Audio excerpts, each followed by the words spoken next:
King Vena replied, "You are not at all experienced.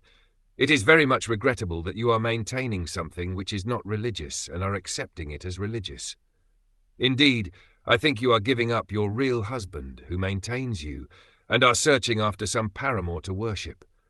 King Vena was so foolish that he accused the saintly sages of being inexperienced like small children. In other words, he was accusing them of not having perfect knowledge.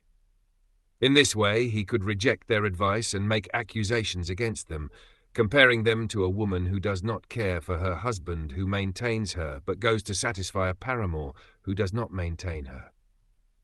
The purpose of this simile is apparent.